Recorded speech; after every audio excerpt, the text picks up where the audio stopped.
Se você é um leitor de fantasia, em algum momento você já parou para perceber que ler em inglês é uma habilidade, ou melhor dizendo, uma skill, que você precisa aprender para poder pegar algumas séries, algumas sagas, alguns livros que infelizmente demoram muito para vir pro Brasil, seja pela baixa demanda, né, ou pelo alto custo de produção, de trazer a série. E a gente sabe, né, quem lê fantasias mais high fantasy, assim, ou até mais bem nichadas, como por exemplo Dresden Files, que uma vez eu já trouxe aqui no canal, sabe que se a gente comparar a galera que lê esse tipo de livro, que lê, por exemplo, Colin Hoover, não comparando méritos, qual leitura é qual, mas a gente sabe que uma delas tem muito mais público do que outras, então umas delas são mais traduzidas e outras nem tanto, né? E a gente fica nessa esperança de que, quem sabe, um dia alguma editora vai olhar pra gente e vai falar, nossa, e se a gente trazer e der um pouquinho de biscoito aí pra essa galera? Mas bom, hoje eu vim aqui com o intuito de ajudar vocês a melhorar um pouco essa habilidade, principalmente para quem já tem algum tipo de conhecimento em inglês. Eu não tô aqui para ensinar ninguém a falar inglês, então se você quiser aprender, eu já recomendo que você vá procurar alguma coisa no YouTube, pelo menos o básico, né? Tem vários aplicativos que ensinam, né, inglês, o básico e tudo mais. E aí você pode voltar para esse vídeo para algumas dicas de como ganhar mais prática, e essa é a minha intenção, trazer mais prática pro dia a dia de vocês, para pegar esses livros exatamente que são mais complicados e mais densos aí de se ler. Oi! Eu sou o Grinsauro. Só para dar um contexto geral, eu tive sim muitas aulas de inglês durante o meu ensino médio, mas eu nunca fui uma pessoa que fiz uma escola específica de inglês, sabe? Treinando conversação e coisa do gênero. Muitas das coisas que eu aprendi em inglês foi porque eu sou fui uma criança que sempre gostou muito de ouvir rock, o rock tradicional, né? A gente ouvia, sei lá, Aerosmith, Guns N' Roses. E depois eu fui pro punk, né? O punk, pop punk, né? Vamos dizer assim, com Paramore, Green Day, esse tipo de coisa. Então o inglês sempre esteve muito presente na minha vida. Também eu fui uma criança que nasceu nos anos 2000 e eu peguei a primeira época do Play 1 e joguei muito jogo, principalmente RPG em inglês, e com certeza isso ajudou muito no que eu desenvolvi, né, das minhas habilidades com a língua, e me ajudou também a criar uma fundação bem sólida para o que hoje eu consigo ler, né, relativamente rápido. Então vamos lá para algumas estratégias que você pode começar a usar no seu dia a dia para melhorar essa fluidez, né? E a primeira dica que eu queria dar aqui é assistir sitcoms. E por que eu falaria sitcom? Porque sitcom geralmente é algo mais do dia a dia, não tem nada muito exorbitante que vai aparecer. E a ideia principal da primeira vez é, se você assiste algum e é muito fã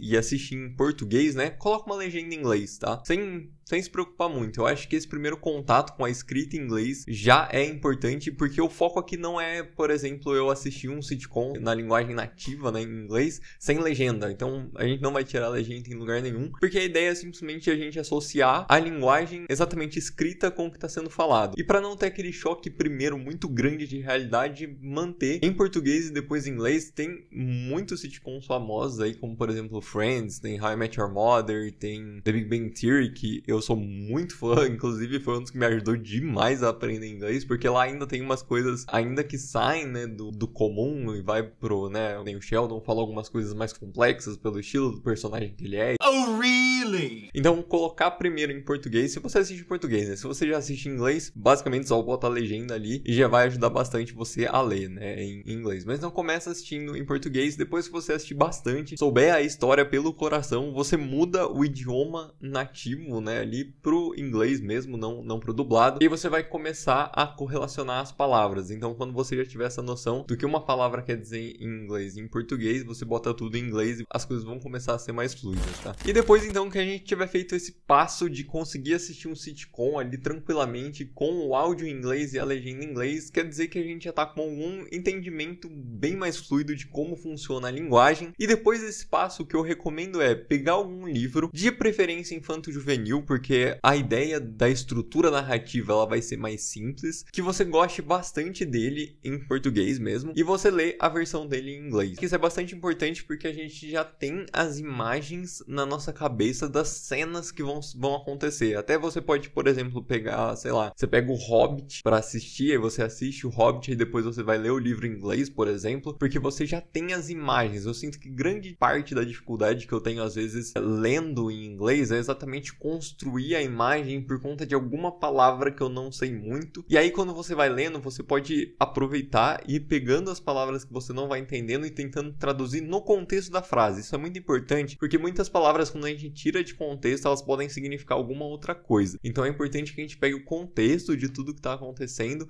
e traduza essa palavra. O processo, né, aproveitando para falar, ele não é um processo tão rápido quando a gente está no começo e não tem muito essa dinâmica, essa fluidez. Então é muito importante que você leve em consideração que sim, vai ser um processo demorado, mas por isso que a ideia é pegar coisas que você já conhece, porque isso vai fazer com que o processo seja menos demorado do que seria. E aí depois que você conseguir ler um livro infanto-juvenil, a gente vai para a próxima dica. E outra coisa que eu recomendo bastante, até se você não quiser entrar já nos livros infanto-juvenis, é que você comece então por quadrinhos, por exemplo, que eles têm essa mesma pegada de você ver um sitcom, ou ver uma série, ou ver um filme, né, com a legenda em inglês e o áudio em inglês, onde a gente tá vendo ali as imagens que estão acontecendo em inglês e você tá vendo as frases que se relacionam muitas vezes à imagem do que tá acontecendo. Então, se você é fã de Marvel, fã de DC, você tem muitas coisas aí no universo que você pode consumir, né, de heróis específicos, então tem realmente muito conteúdo. Existem também alguns outros quadrinhos, tem o Watchmen, né, que dá pra ler, tem os quadrinhos mais do Coringa, por exemplo, que entra na DC, né, mas tem também